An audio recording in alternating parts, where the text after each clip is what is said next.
We have gone from the prophecy and promise of Christ to Paul's apology in the midst of his opponents. Then we have moved back to Paul's conversion experience. You may seem that you are lost in terms of this direction. You may be saying, please put this together for me. Please connect the dots. Well, let me try. Remember that Paul becomes Luke's paradigm in relationship to Christ's words of prophecy and promise. Christ's prophecy that his disciples will suffer and be persecuted in the hands of kings and rulers. But Christ promises in the era before his ascension and second coming that the Spirit will provide a defense before their enemies. That promise is fulfilled in Paul before Ananias the high priest, the Roman governor Felix, Acts 24:10, Festus, Acts 25:8, and King Agrippa, Acts 26:1.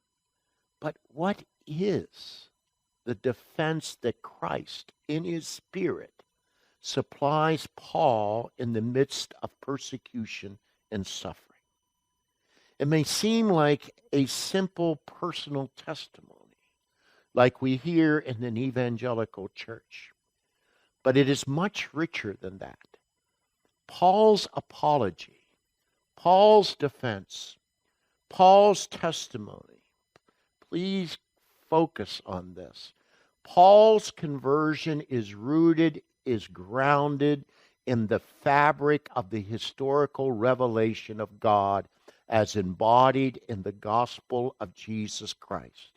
Christ's self-revelation to Paul on the Damascus road incorporates the original creation in which light is the resolution to darkness, even to the degree that the light of Christ is the only resolution to the darkness of sin as initiated in Adam's fall.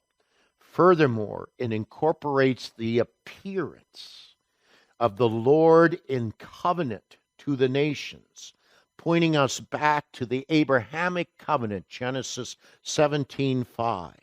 Moreover, it incorporates the revelation and appearance of the Lord in redemptive history as a consuming and blessed light that redeems, directs, and defends us.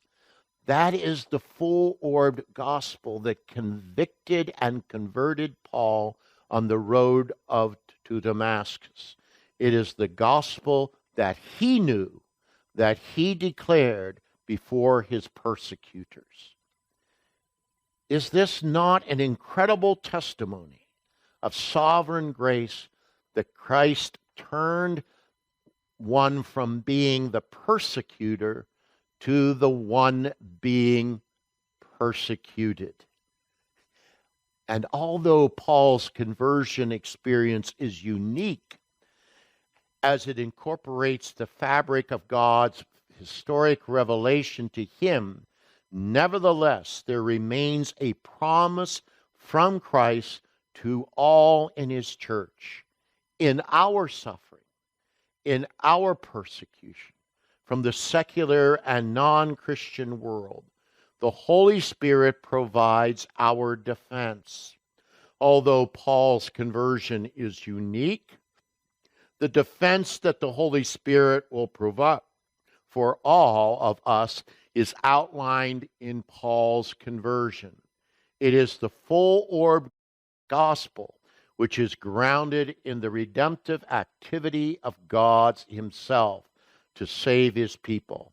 All of us, by virtue of your union with Christ in his Spirit, are capable of, and you are able through Christ, through the Christ that lives within you, to give such a defense or answer for the hope that is within you.